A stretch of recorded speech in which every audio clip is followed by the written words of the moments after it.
broadcast here. So we're recording, and we're going to get started here in a couple minutes as people join us. I have stuff on one screen, so nice little profile.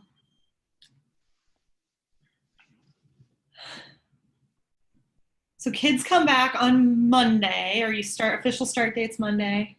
Is there some energy in the building though? Like, are people excited? Yeah. Kind of a little. Last week was a little weird. They said there's fewer people in the building than normal at that point, but teachers have been getting ready, a lot of time getting the Canvas courses ready just in case. But, you know, we had esports practice this week. So we had kids here for that, which was fun. Our first esports practice. Whoop, whoop. It helps. It's one of the games I actually know and I'm pretty good at, so I was able to lead that one. So you do that? Yeah, I'm the volunteer assistant coach. So our director of transportation actually is the one coaching it. So it's kind of fun. So he's played a lot of games too. So Joe's been getting stuff ready, and we got stuff looking at streaming, of course. So getting some kids to do the streaming part, the announcing. We have our first competition like in a week and a half, something like that. I think 8 days actually. Or we have to get a roster in 8 days. So it'll be interesting. Fun. You know, everything's a learning curve this year. You just go. You just try it. Okay, so we have a couple people jumping on Facebook. We have some attendees coming into the room. We'll get started here. It's almost 2 o'clock. Thanks for joining us. I should have some jokes or something to like just tell as we get going, but I do not.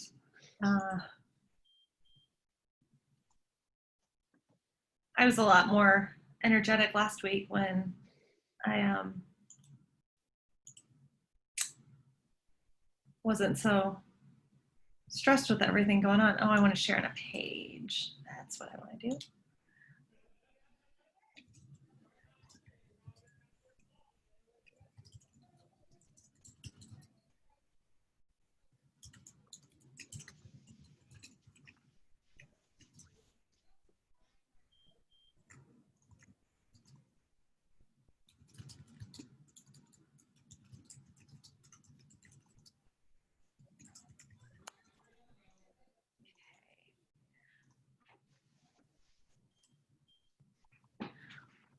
All right, well, I would like to welcome everybody to one of our webinars for supporting online learning as part of an AEA webinar series. My name is Stacy Beamer. I'm the coordinator of digital learning and media services here at Grantwood AEA out of the Cedar Rapids, Iowa City area. And thanks for joining us. I apologize that we had to reschedule this. So I will be sending out the recording and the resources to everybody. We had a little storm come through, and Patrick's partner in crime today is still kind of digging out. I believe Maggie was one of the last of our Grantwood team here at the agency and my digital learning team to get power and internet back. And I don't know if the tree is off of her garage and if her car is able to get out yet, but we've had, a little chaos last week. So I appreciate you joining us this week. The AEAs have collaborated to put on this webinar series. So all of the sessions have been recorded. We have one more makeup session on Monday. And I'll tell you about that. And then at the end too, I will give you a link where all the recordings will be with all of the resources from all of the sessions. And one of the nice themes that has come through these sessions as we've been going is that these things we can use now as we go to maybe a virtual online learning environment in a hybrid approach, but some of them are just good ways to engage kids, whether you're when you're in the regular classroom, when you're face-to-face with them. So there are, I think, some good things, and Patrick is with us today. He might pipe in on this too. It's just, it's giving us some freedom to try some things that we haven't had the opportunity. It's kind of pushing us in the deep end. And we're trying some things, and we can take some risks. And figure out how we can help support and engage kids. So we have people joining us on various platforms. So we've got some folks joining us on Facebook. And if you are on Facebook with us, thank you. Feel free to leave any questions you have for Patrick as we go today in the comments. And if you are joining us via Zoom, there is the chat or the Q&A that you can drop in any questions as we get going. And Patrick or I would be happy to answer them as we go through. So that's the housekeeping. Just let us know. And if you have any ideas as we're going through, Patrick and I are both learning all the time and picking up tips and tricks, and we're better together if we hear about things that work. So feel free to share that in the chat or the comments as well if there's a resource or something that you want to share with other educators as we go through this. So I'm going to let Patrick introduce himself and talk about how to make online learning more usable for all learners. So again, my name is Patrick Donovan. I'm currently Tech Integration Specialist at Nevada Community School District in Nevada. I've been a high school science teacher. I did that for 9 years in a couple districts across Iowa. I was a technology coach for 6 years, and last year I was the tech director at Ames. And then when, of course, this whole fun pandemic started in the spring, and we had such a big drive towards online learning or distance learning, one thing I think the positive that came out of that is more of a focus on where instructionally are we maybe not meeting all students at.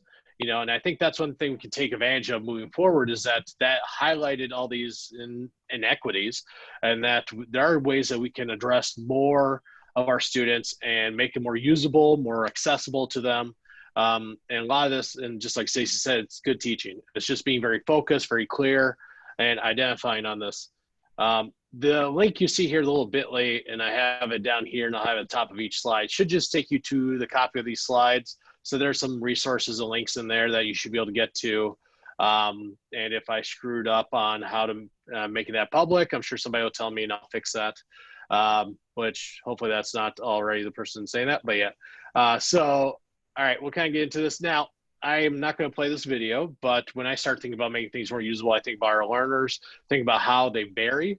And this is a great TED talk by Todd Rose called The Myth of Average. So again, I'm not going to play it, but you can watch it. Definitely watch. It's a really good one. It's be good use of your 15 minutes of time. But he talks about how the U.S. government was trying to figure out why their Air Force was not being as effective as possible. And so when they looked at the planes were designed for the average pilot. But when they looked at their pilots, they looked at all their characteristics. So their height, their arm length, their torso, the leg length, the width, all that stuff, and found that while they were designing airplanes for the average pilot, there was no pilot that met all those characteristics, whereas they're average on all of those. And so in essence, they had designed a plane for no one. And then he carries that over to talk about instruction in the classroom, that, when we were looking at this, are we designing for the average student? And if we are we actually designing for any of our students in the classroom? So how can we better design and meet our students' needs as they are there? So that's a great video to watch. I just always like to share that because that's the thing that pops in my head when I'm thinking about how are we designing for our students, and especially right now when we may have some separation or be planning for that separation from our students. How can we plan for that? And we talk about the learners that are in our classrooms. They're as unique as a fingerprint, but there's some things that are predictable about that. We can understand our learners a little bit. And yeah, my partner in crime, Maggie, had this slide there. So of course she had her Bitmoji on it. But you think about the fingerprint, how it's unique to each person, and we look at the characteristics of each learner and how that's different from learner to learner when you look at them as a whole package.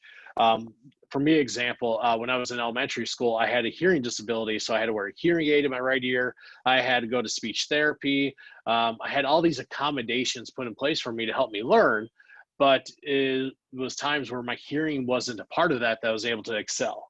And so as a learner, I had some very things that were helping me excel, and I had some things that were holding me back because the classroom was really focused on listening to everyone. At the classroom design that time, I was listening to the teacher or to other students. And for somebody like me who couldn't hear that well, that meant that I was at a disadvantage already. There was a roadblock placed in front of me. So we kind of have to look at those characteristics of our learners to really figure out what are their uniqueness about them. And so that just learner variability is predictable, systematic. You just got to kind of understand where's those differences that we can account for. And, you know, most students are not going to have huge differences, but we can try to figure out, okay, if they may have a reading disability, they may have a hearing disability, they may have a vision disability. I don't like actually the term disability. I like to always think about the obstacles that were placed in front of them, how their characteristics relate to that. But, you know, some people just read at different speeds. Some people speak easily, but others are very shy. And, you know, we look at all those different characteristics and trying to figure out how can we better design for those students. So for thought activity, and I like to do this more in front of real people, face to face, of course, but you think about designing an accessible Rubik's Cube, you know, a typical Rubik's Cube. And I used to always say this, I had a student who just loved Rubik's Cubes. So your graduation party, Rubik's Cube themed, like you had a cake that was a Rubik's Cube. It was tasty. But think about a Rubik's Cube being designed for somebody who can't see, how you would design that. So you think about those characteristics of that with the traditional Rubik's Cube in front of you. And I love giving this as a thought activity to a lot of people, because a lot of people say right away, oh, well, just put Braille on it. Well, the problem with that is that Braille is not a universal language for people who have issues with their sight. And so it's really not being designed for everybody. And somebody even showed once a all white Rubik's Cube that had Braille on it. And that was really designed only for a very specific subset of people, whereas you could do something kind of like this, which is called a tactile Rubik's Cube. And what happens is on this, and you could Google tactile Rubik's Cube, but pretty much each color has a different kind of texture on it. So like here, the orange is an X, the green is a circle, the yellow is 9 dots. So each color is associated with a different texture, but it still looks like a traditional Rubik's Cube. So this is now designed to be more accessible to more people, because it's not just those who have sight issues, it's for everybody. So as long as you can handle Rubik's Cube, you can attempt to solve it. I'm actually pretty bad at Rubik's Cubes. That's why I have an app that solves it for me, and that is something I use. So a term we use a lot in this is UDL, and that's Universal Design of Learning. CAST is an organization that has put out a lot of information about UDL and what it is, but it's a research-based set of principles to guide the design of learning environments that are accessible and effective for all. So as we're designing our lessons for our students who may be in our classroom, maybe at a distance, maybe a hybrid approach, you're thinking about what are those principles of design I can use there to make that more universally accessible for my students. And it does look at brain research and how students are learning in the classroom, how what we're doing is affecting different parts of the brain, and then figuring out, okay, now for our learner variability, what are those ways that we can design that allow us to create environments that are better designed for more of our students? So there's some questions to consider to think about, and CAST has put these out. If you look at the slideshow, this image is clickable, because I know on the screen it may be kind of small right now. But just as you're kind of thinking about the different ways that students learn, how will learners really engage with the lesson? How is the information presented to them? Or how are they accessing it? And then how are they expected to strategically and express themselves, to act strategically? So that means pretty much how are students engaging with learning? How is information being presented to them? And then how are they able to act upon that? So how are they able to show what they've learned or to use what they've learned? So big question to think about is, does the lesson provide options to help all learners regulate their learning, sustain effort and motivation, and engage in interest all learners? And so we're looking at that first one there. How are they engaging with that? So not all students are engaged in the same situation, the same type of planning. So if you're a teacher that does one thing, you may have just one design of class day after day after day. That's going to engage some students, but may not engage all students. So we're thinking about, for all of our students, how are they able to be engaged? How are they able to sustain effort and motivation and regulate their own learning? And this, I think, is very important too when we're starting to look at that distance learning component. So some things we can do on that. One is have a mixture of engagement methods. That means that you're changing it up from time to time. You can do large group, you can do small group, you have some discussions, you can do some hands-on or interactive components. You can have students creating things, you can have a challenge-based approach to it, or maybe a research-based approach, and just involving a lot of student choice. And so it's not about doing all these things, it's about how am I mixing it up so that there's some variability in there. And then of course, a mixture of asynchronous and synchronous. And I would say this is even in the classroom when everybody's face to face, Does everybody need to be doing the same thing at the same time, or are there some times that we need everybody doing the same thing, but now people can kind of move at their own pace? I think back even just a decade ago when I was flipping my classroom, that was a big way I was looking at, okay, what needs to be synchronous and what needs to be asynchronous, because some students are going to want that more control over that. They're going to move at different paces. We know not all learners learn at the same rate or learn in the same effectiveness. A big thing that I think it goes into that, whoops, sorry, wrong way, is clear and simple navigation. Clarity is one of those biggest things. You look at Hattie's research, he talks about teacher clarity. Teacher clarity is just such a high impact item. And so the higher we are on clarity for our students, so they know what's expected of them, they know what they have to do, they know when they have to do it, that reduces stress or reduces anxiety. It's going to make things much easier for a lot of students to be engaged in that. And then we look at students who may have attention issues, they need to be able to plan things out better. So having that clear path or that clear focus will allow them to easily do that. So clear and simple navigation is a very big thing.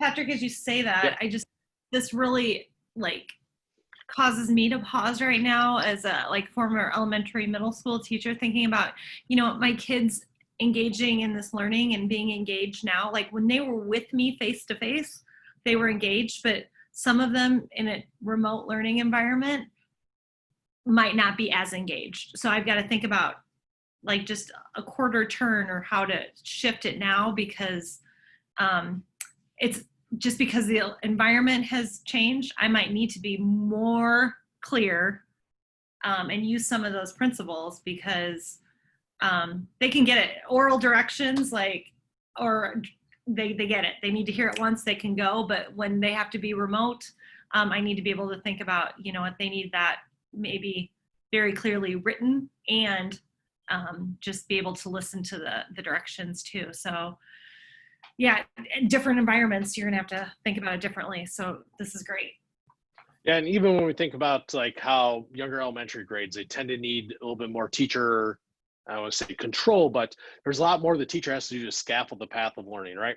And when we get to secondary, typically we can let our students go a little bit more. But even in the secondary level, as a former high school teacher, I know there's some students that really they always needed that clarity. They always needed to be able to see it, maybe hear it, maybe read it. That kind of goes into the next component there where we're talking about information, but just having everything clearly explained. I know that was some confusion in the spring, is that some people just didn't know what was expected of them. They had a lot of information coming at them, but there was no way for sometimes just to see the basic, what do I have to do? And for our students of all grade levels, and some students will need this more than others, it's the clearer we can become with what they need to do, what they can do, and how they do it, and more importantly, also how they get help. The easier that's going to be. It's about just reducing that frustration, because we know when we get frustrated, we can't be as engaged. We're not going to learn as well. When our stress levels are high, our learning is low.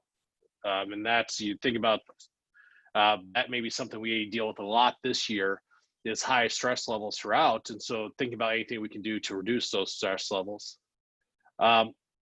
One thing I really think that there are a lot of different tools for this too. We'll get into the tools first. We're kind of talking about the ideas first, then we'll get some tools and some examples. But rubrics for assessing, I think rubrics, if they're designed well, can be very clear to students on how they're going to be assessed, but also they can see then the rubric explains kind of what they're expected to learn.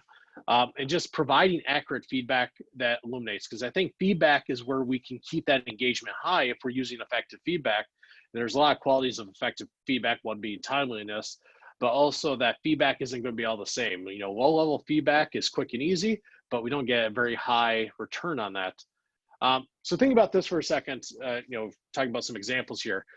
Think about, how do you set up a student who has issues with short attention spans or trouble with larger projects? Again, at distance or in person, how are we going to set them up for success? So are we going to be able to say a clear example of when to get things done, or where to have check-in points with us? I was working with some teachers already that so our district is using Canvas as our LMS. It's something they've used in the past, so it's not a brand new tool for them, but it is going to be something that's going to be very important as we go forward. Using Google Assignments in Canvas, they were able to create the documents for the students from the start, and now they have access to it from the beginning. You can do this in Google Classroom too. but that's a very important thing because you may identify some students who need a little bit more support. So those students may have shorter attention span or attention span issues or trouble with large planning out things. You could be able to provide more feedback instead of just at the end, feedback in the learning versus feedback at the end of the learning.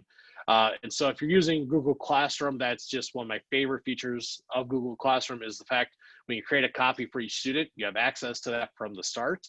And now if you're using Canvas, you can use Classroom, Google Assignments in Canvas to do the same thing, which is, I think, very important when you want to check in with kids, where are they at, and playing that out.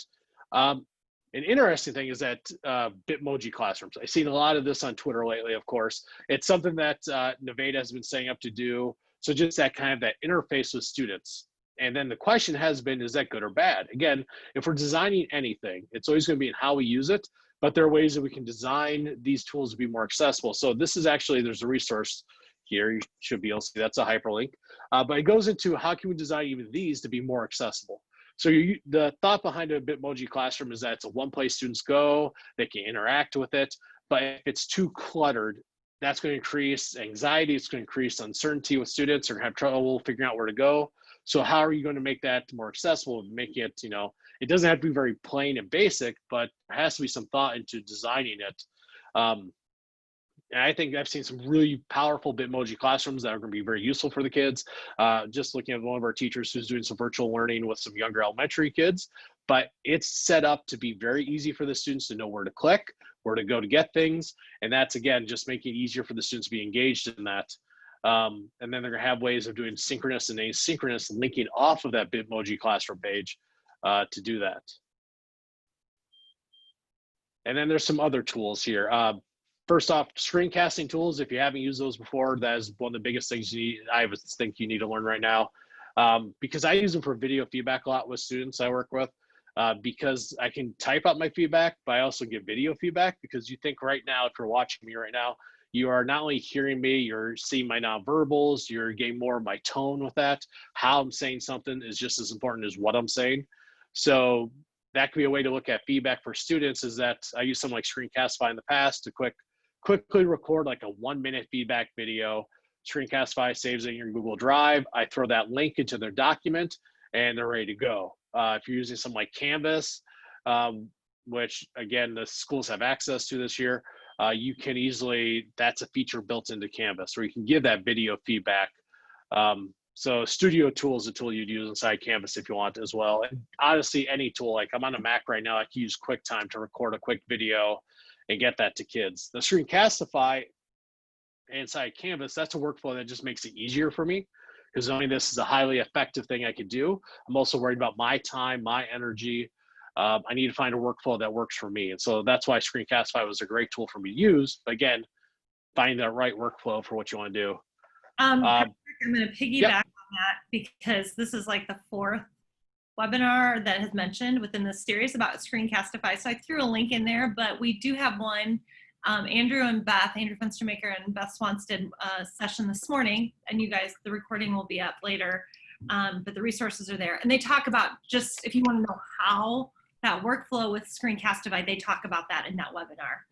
So everything, this is all weaving together. So I just wanted to mention, if people have questions on how to do that, we've got a resource for you. Okay. It is a really useful tool, and it's one that I've even paid for by myself when I've taught at Iowa State, just because I saw the power in it. Stay focused. I'll just go over this real quick. It's a Chrome extension you can give to kids. Kids can actually block themselves from going to sites.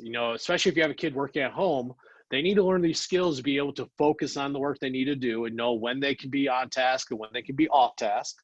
I have a 4th grader at home that I am very concerned about this with him, because he is my son, which means he's going to have attention issue, get distracted easily. So I'm trying to think about ways to prepare him for that when he's learning at home at some point.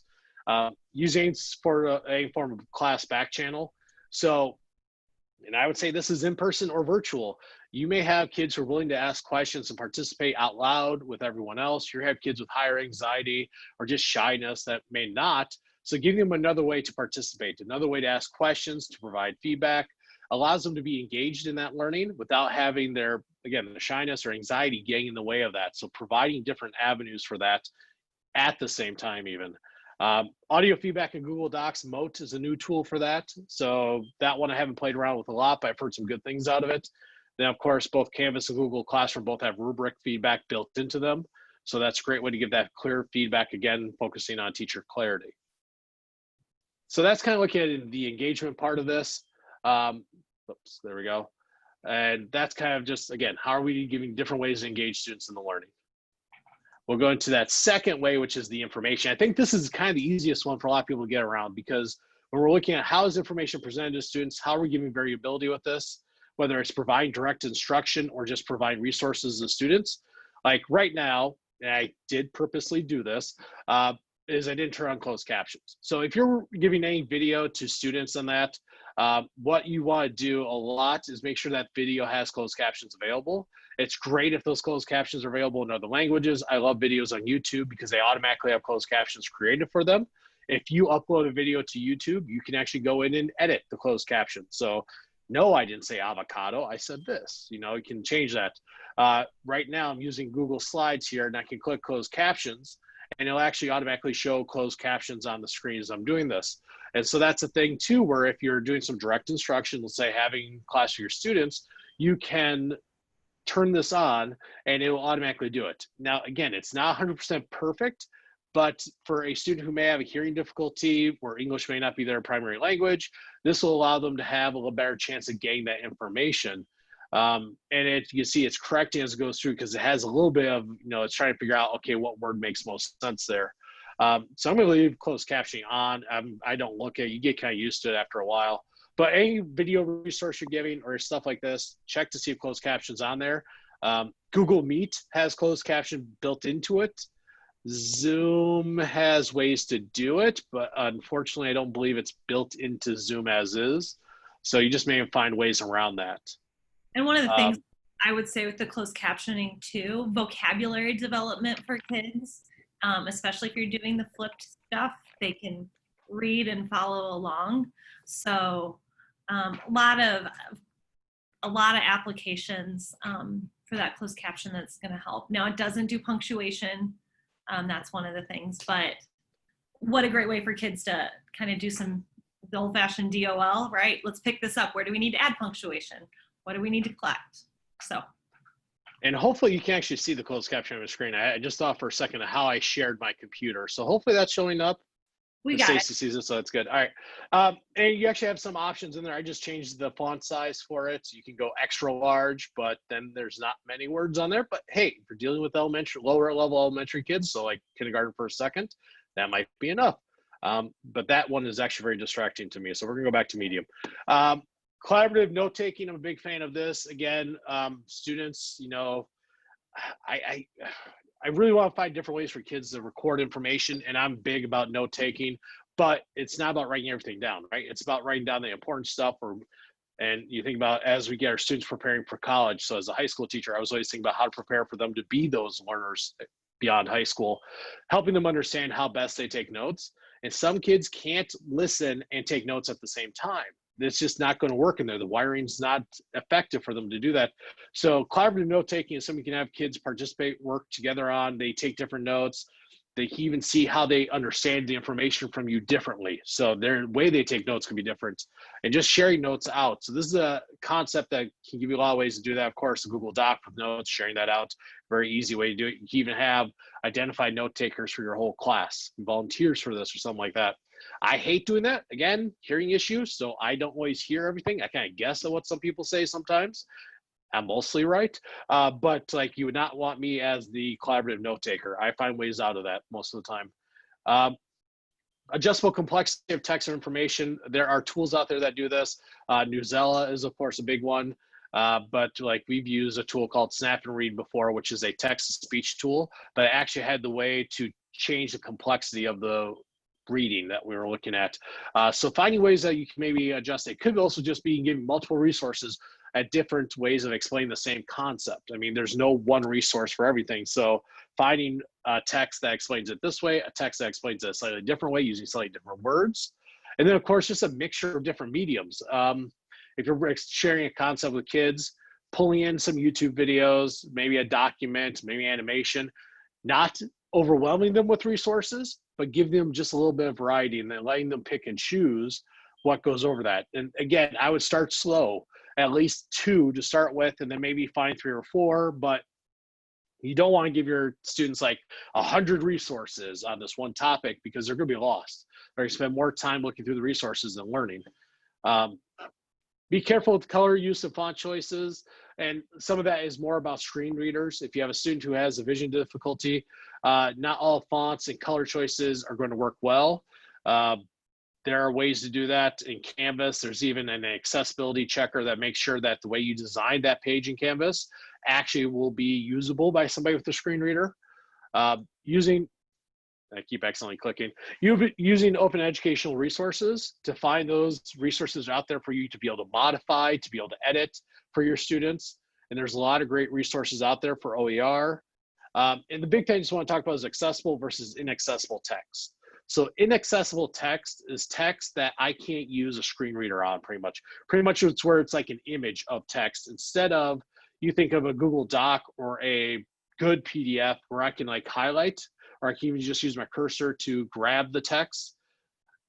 That means that it's actual text there, whereas our scanners in our buildings and most buildings I've worked at, they'll take an image of that document wherever you're scanning and send it to you, but it's an image, which means that most text-to-speech tools can't use that. That's called inaccessible text.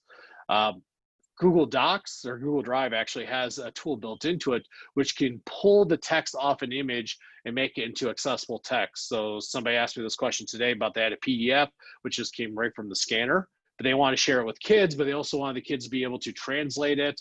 They wanted them to be able to have a screen reader with it. So they just popped into Google Drive. They opened it as a Google Doc, and Google Drive actually pulled all the text off the image into the Google Doc. They had to play with the formatting a little bit, but now that became much more usable for their students. So think about an example here. You have a student who has a vision impairment and you give them an audiobook. Should be a good thing, but not always. And so that's kind of where we have to think about things and look at all variables involved. I worked with a student once who was taking an AP history course. And the textbook for that was old. It was giant. I mean, I tried lifting it. I'm a big person, and I thought it was too heavy. I'm like, I can't put this in a backpack. It'd break my backpack. And the accessible text for him, the audiobook, was just that. It was just audio, chapter 1 audio. It didn't show the pages. It didn't show how far to the chapter. It was literally just an audio file. They clicked. And that wasn't very useful for him because as he's reading, he wants to be able to kind of see what he could still see somewhat. He just couldn't read well. And so he wanted to be able to see the images or something like that to be able to, have some visual to go with it, where he still had some eyesight. So for him, that was not a very useful tool. So trying to find better ways of that where, as we look at resources, are there accessible versions of it and are they really good? Same kind of thing with this, just the kind of thing like, again, I'm a person with a hearing issue. Don't always think that all people with hearing issues are going to learn best the same way. Same thing with vision issues. Like, you would not put me in the front of a classroom because my hearing is such that I get distracted by the background noise.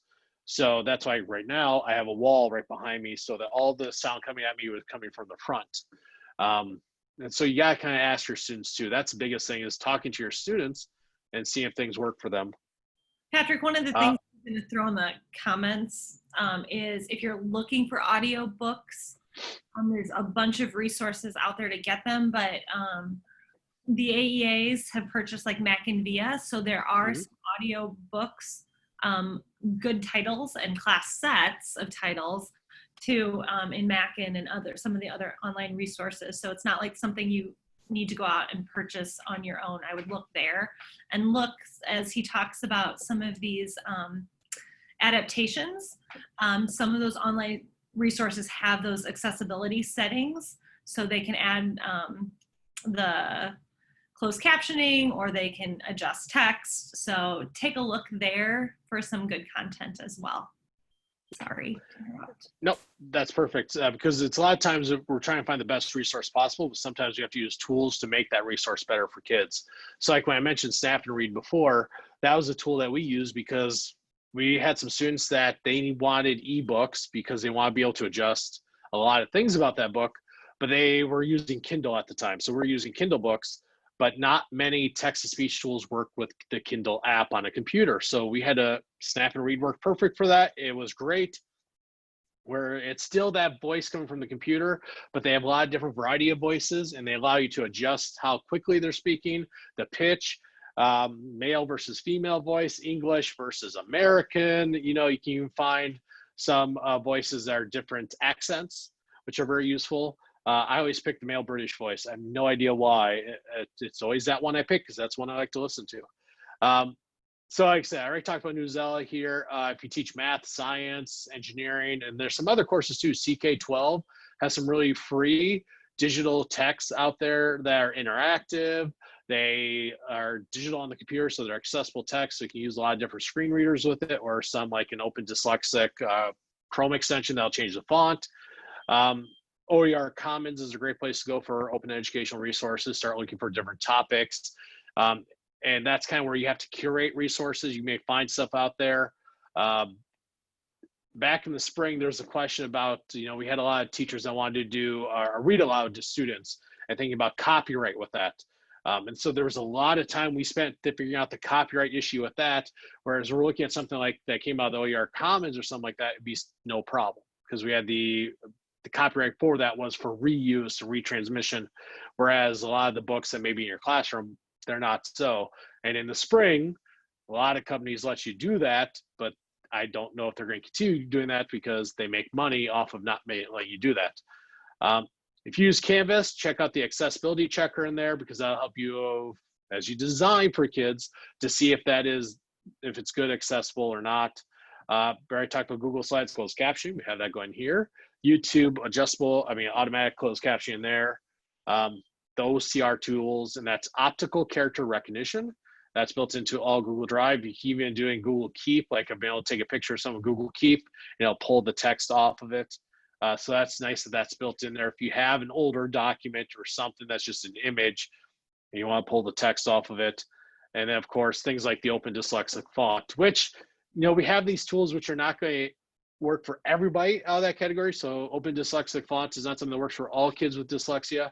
It does work for some. And so it's one of those things that's easy to use. So why wouldn't you try it and see if it works? I've even seen it work for people who are not dyslexic. They like that font. It's something about how the brain is perceiving that light coming off of that screen and how the font changes it that allows them to better understand that. And then the last part, of course, what are students doing with the information? How are they expressing themselves? How are they acting strategically with that? So providing variety of ways to show their learning. So not just one way, not just a test, maybe not just writing it out, giving them options. And the big thing with this, and this is kind of where we want to not get overwhelmed, is always start small and add to it, you know, giving kids multiple options to start with, coming up with more down the road. But it's not like where you have to start tomorrow and thinking, oh, well, I need 5 different options for my kids to be able to show what they've learned. No, I mean, you can try with 2.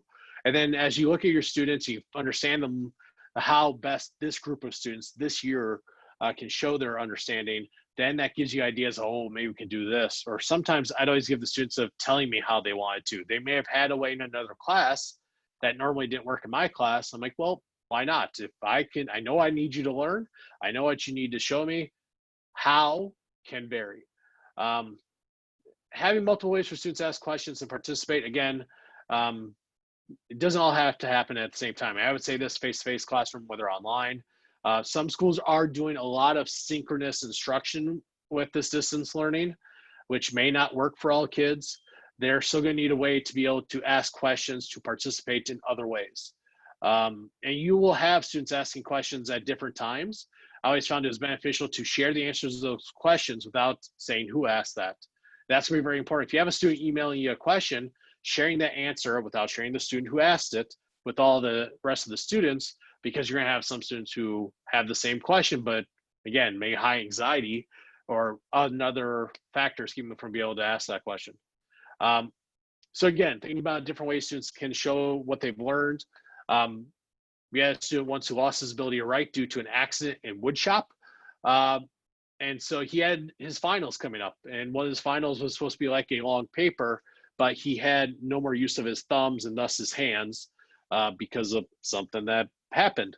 So I mean, it was one thing where we looked at voice typing in a Google Doc. That was a simple thing for the student to be able to sit there. He was able to just speak it all out. He could, quickly change and edit something if he needed to, but most of the typing was being done for him by his voice. So that's a different way a student was able to still meet that writing goal, just not having to type on the computer because it was physically hard for him. And the same thing happened with another student who for him, it was easy to say something, but it was very difficult for him to write it. And so it was just something about how his brain worked that it was much clearer when he said it than when he typed it. So using the voice typing tool allowed him to, again, express what he learned, but without leaving the difference in his brain that we expect didn't count for to block it.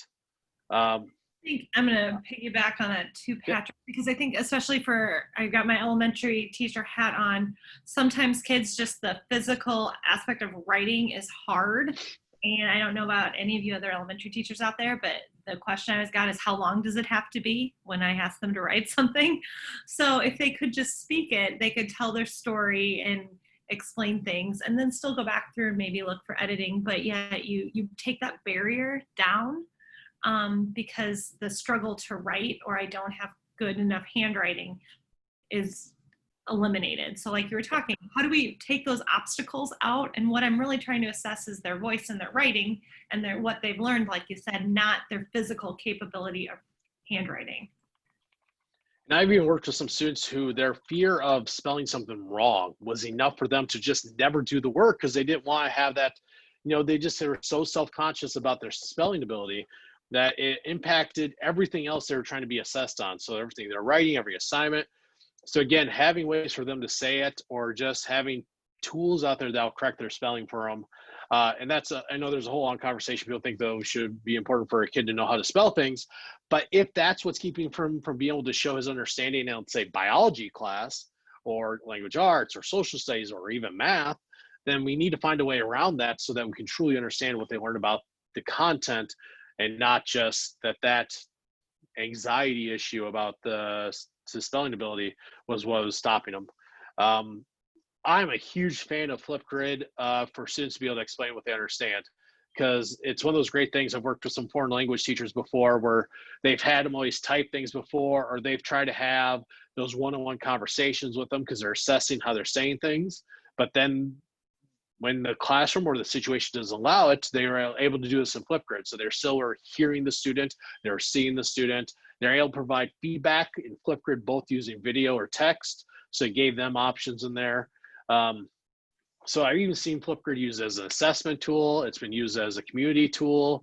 There's a lot of different ways you can use it. And so that's one of those, I think, high impact tools out there because it gives you some variability in how the students are expressing themselves. Some of the updates of Flipgrid, of course, there's the Microsoft has the immersive reader tool built into it, which is really useful. One of the newest updates that came out for this fall was the fact that they can do a split screen. So I'm talking on one side and there's a whiteboard on the other side. So think about math for a second. They could be explaining how to solve the problem and solving the problem on the other side of the screen. And so that becomes a nice, easy way for them to assess on math. Because you're thinking about if, let's say you are a fully virtual environment and your kids are in another place, you want to assess them. You're not going to be sending paper pencil tests to them and then getting back the mail. So what's a different way for them to do that in like math and some other subjects where you're more interested in the process than the final product sometimes? As a physics teacher, that's what I was always worried about was the process. Having something like that would work really well for that. You can still, again, have students create things using WeVideo or iMovie, again, depending on your tool of choice. WeVideo is really great on Chromebooks, iMovie if you have a Mac. Soundtrap GarageBand if they're creating audio, creating a podcast or creating anything with sound. I really like students creating podcasts. I've worked, I think back to back when Ames went first one-to-one, I was working with teachers using GarageBand, but then we transitioned to Soundtrap. And it's one of those tools I really like, especially because there are some features in there for accessibility. There's a transcript feature that's available in some platforms, which I found to be very useful. So again, digital writing, so how kids are creating storybooks, animations. You don't need a fancy tool for that. Like if you're having kids create a book, that's something they can do in Google Slides. They could use it in Google Docs. They could do a Google Drawing to do that too, to create something. These are very easy tools to use for students. I've been working with a couple math teachers, and they want the students have touchscreen Chromebooks. And so they want to give the students problems to work on, but they wanted to also see the work that they're doing. So actually what we did is just put into a Google Doc and then embedded a Google Drawing into the Google Doc. Because in Google Drawing, you can use the scribble tool. And so the students will get a copy of that Google Doc, they'll open it up, they'll tap on the Google Drawing, and then just use their finger on the screen to write out the math problem. And then that's in the document for this teacher to see. So it's a very simple way. It's going to make it very easy for them to do that. And again, it's those tools that we already have. We're just giving them another way of doing the work. And thinking about analog into digital, not everything digital is accessible. So I always will be aware of that. But there are some things that are much easier to do if it's digital than if it's analog. And so analog, of course, we're talking about paper and pencil. If your classroom is focused on only paper, books, and you have a kid who needs like some help with reading, vision, or something like that, it's much easier to do if they have a digital copy than if they have only the analog copy. So trying to have both options available to students. I like to think my mindset, it's digital first, because I can always make it analog, I can always print it out, need to be. But as we're planning for this school year, you may be planning out, especially in terms of your resources or how kids are working on things, thinking digital first, whether you're face-to-face, hybrid, or at a distance. That's going to probably make it much easier for you than if you're thinking analog first. That's kind of that. Those tools, Patrick mentioned a lot of tools, and we only gave him like an hour to talk about this. So if you're interested, just so you know, if you aren't familiar with Flipgrid or WeVideo or Soundtrap or those tools, your local AEA, reach out to them, because there's folks there that can help spend some time with you to take you through those tools, or give you some resources that you can learn a little bit more. So just know that these tools are out there to create video, audio for students to demonstrate what they know. Lots of different options and for lots of different kids and situations. So I just wanted to say that, like, we could do a whole like 2 days on Flipgrid, but we'll start small. But if you want to learn more about those, reach out to your local AEA. Sorry. Nope, that's perfect. Great core tools. So, and yes, good to have a new tool. Remind me to also say that there are a ton of tools out there, and pick one or two to start with. Don't try to overdo it. That's going to be bad for the kids. It's going to be bad for you and your anxiety levels. We saw that in the spring, that a lot of people had to learn these things quickly. And you're seeing some school districts right now adopting tools at the last minute. You're going to have to take a breath. You're going to have to learn how to use it, and try not to over inundate yourselves and your students. Like, I will always focus on my Google Apps first. That's my first place to think, because it's tools that my students know, it's tools that my teachers know. So can I do this in there first? Yeah, it may look flashier in another tool, but it's about not getting distracted by the shininess factor of some tools. What is it you want your students to do? And can you do it with the tools you already have? I put some tools at what I call the high impact ones. Flipgrid is going to be one I say a lot of people should know how to use. It works great. And there are great communities out there, lots of resources. Like Seesaw is a tool that we're using in our district. We've used it in a lot of other districts, but there's a great community of resources out there for you that you can reach out to. If you have some questions about, and of course, after today, if you have questions about anything I've said on here too, my Twitter handle was on the front slide. Feel free to tweet at me. I like answering questions and helping people. Patrick, yep. It's great to hear you say that, because Beth and Andrew and Devin and Josh, like these other people that have done these webinars, have said the exact same thing. Like, what are those high leverage tools that the kids already know? Because you're going to reduce their cognitive load, and they can focus on content, not on the tool. So never introduce a new tool with new content. So yay, I'm so glad everybody's saying the same thing, and we're moving forward together. All right. That even came up in a question a teacher asked me today. They're asking for something. I'm like, well, this is the easiest way I do it. And it was just a simple way for them. They didn't think about it in that way. So and it does help. I would suggest that talking with your other teachers, making sure you're as on the same page as possible. You don't all have to use the same exact tools, but it's nice when there's some consistency for students. And I will always kind of say that, you know, we're trying to reduce barriers for students. Anxiety is a big thing. Lack of clarity is going to be one of those huge barriers, and just ensuring that we feel comfortable with what we're doing with our students. So again, identifying those learning barriers. I just kind of talked about those. Identifying your students. And some, just know that some things you're not going to be able to see. So make sure you always align ways for your students to get feedback. Again, I always pick on myself because it's easiest. So with my hearing, you're going to look at me, you may not know that I have a hearing issue unless you're talking with me and I'm always turning one ear towards you. I've had to learn how not to do that on Zoom since this all started, because I found out like in April, I was starting to notice I kept looking to the side when I'm on Zoom because I'm so used to looking that way.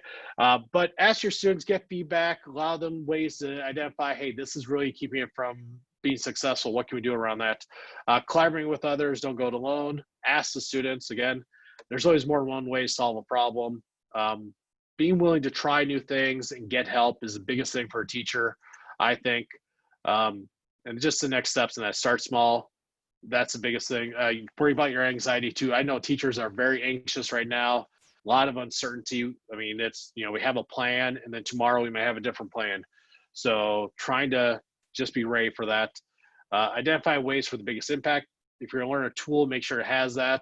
I've seen some people get very happy about some tools that are not going to have much impact at all on their students, or just the way they're going to use it can be very superficial. So your time's important. So is it something you are going to get that time out of? And just putting yourself in their shoes. I think that's kind of a big one. There are some other resources there. I always have more resources. So that's kind of my biggest things there. Anything is just thinking about, what are we doing for our students? How can I design this to be more accessible? We can always retrofit an old lesson, but if we're starting from scratch, what's a way I can make it more accessible to more people from the start? And again, I'll say, as we're designing for distance learning or hybrid, focus on teacher clarity, giving kids options, provide different ways for them to engage and provide feedback and to ask questions. Always going to be this biggest thing. So that's kind of what I had, and I look at the time, we're pretty good. So, yeah. And I would like to add, like, as Patrick's talking about this, thinking about your learners, that sometimes we think about learners who are struggling and accessibility for kiddos with 504s or IEPs, but I think about, what some of those kids that I might be a distance learner that struggles, but I might be fine in the classroom. So why? It's because I need those multiple modalities for directions or things like that. So giving kids options. And I want to say we can teach kids how to I shouldn't say fend for themselves, but if they recognize, I need to hear directions. So I can use a screen reader, but maybe Patrick doesn't need it. He just wants to be able to read it. So giving kids and modeling those different options for them is really helpful to call it out. And then maybe especially if you're synchronous and you're in a Zoom or a Google Meet, asking kids, tell me thumbs up. Do you want it read? And here's the options to read. Who likes to have it read to them? Who likes to just read the directions? So those multiple modalities, but also having kids realize that. And then once they do, they can start to fish for themselves. And if they're working independently, they'll know how to use those tools. So I just need you to tell me a story, right? Fiction or nonfiction, whatever I'm gonna write about in a Google Doc. Well, some people can type, and like Patrick said, people can use the speech to text feature. So end outcome is going to be the same. I'm going to be able to assess their writing and their knowledge and understanding, but they just provided me that information in a different way. Or again, if they need to just provide an audio file. So those options are important, but I think kids will recognize if you model for them and tell them it's okay. And it's not just for one kiddo. It might be for this kiddo in this situation, but these 4 kids in another situation. Kelly, I definitely agree with what Kelly wrote. Go ahead, and you want to speak to that and tell everybody? Yep. Yeah, so Kelly had a great comment about it's important to note that there are things that are barriers in person. There are always barriers in virtual and vice versa. So we're changing the environment for a lot of kids if they're learning from home or just learning from somewhere else. So that means that the kid who may have had a lot of trouble with something in classroom may not have trouble with at home, or they're going to have trouble with that at home, but they didn't have person. There are also some kids that excelled during distance learning in the spring. We can't ignore that fact. And I try to point that out. I think I've sent multiple tweets on this because there's some kids with anxiety or just the way that, hey, now they're forced to use digital resources and that was better for them, whereas maybe their teacher didn't use a lot of those to begin with. So there are a lot of different, again, you can't change the environment without changing how it's going to impact the students. I kind of would pick on my wife for a second, just because she's somebody I think that benefited from the office environment because it was structured. It was different for her. When she had to come home to work, that's where her attention span caused her some issues. And so trying to figure out how to change the environment, and that's for an adult professional. And so we got to think about our kids too, how that's going to change for them. You may have new issues pop up that you didn't have before. So that'd be a great time to talk with other teachers. Work with your resources you have to find out how best to help those students. You're probably not going to be able to solve it right away, but just try to make things better and better. I think that's the thing. It's going to be imperfect at first. And you got an amen from Kelly. Yep. And less anxiety, more freedom to schedule and choice in how to do assignments, and feeling like less time was wasted listening in class is sometimes they have. It was amazing for her youngest child. So yeah, not so much for her others, but you're right, Patrick. And what's nice is now we have options for kids, all right? So when they do come back face to face, how do we kind of do that blended model and provide kids some choice and autonomy to be able to be independent learners and be yet collaborative and social learners when they need to be too. And I think there's going to be a lot that people take away from this time and use it to make things better when we are back to normal. I've always worked with former superintendent who always said, never let a good crisis go to waste. So what can we take away from this? What can we use with this? And again, if you do see a student who is excelling at home in virtual learning, we got to take something back from that. So when we are forcing them to be back in the seat all day long, how can we make sure they're still successful? Just looking at education maybe a little differently. There's new problems, but new opportunities too is the way to think about it. Yeah, and learning from them. Well, that's a good point. Like asking kids, why were you successful at home? Like what did you do differently than maybe your friend down the street was doing it when they were at home? Great point. Okay, I'm gonna look at the chat and the Q&A. Again, Patrick, if you kick over the last slide, there's a there. It's a little out of date, yeah. Yeah, that was last week. So the recording of the webinar that was this morning, Digitastify your assignment and feedback toolbox. That recording is up on that bit.ly right there, the bit.ly AEA webinar series. So you can go there to, the recording will be up probably by tomorrow, but the resources are there. The recording will be there, as will the recording and Patrick and Maggie's resource stock for this. And then all of these are on the AEA Facebook page. So if you want to go there, if you need further support, again, if you have questions that Patrick could answer or I could answer, please feel free to send them my way or reach out to your local AEA. We are here to help support you all, and as we get started with this new adventure. So thank you, Patrick, for sharing. And best of luck to everyone this year. As you're looking at resources and tools, again, just to reiterate, look for how they can just make a quarter turn and provide multiple modes of accessibility for kids. And I'm going to say for educators too. How can you maximize and use this resource in multiple formats and multiple ways? Okay. All right. Thank you, everybody. Have a great afternoon.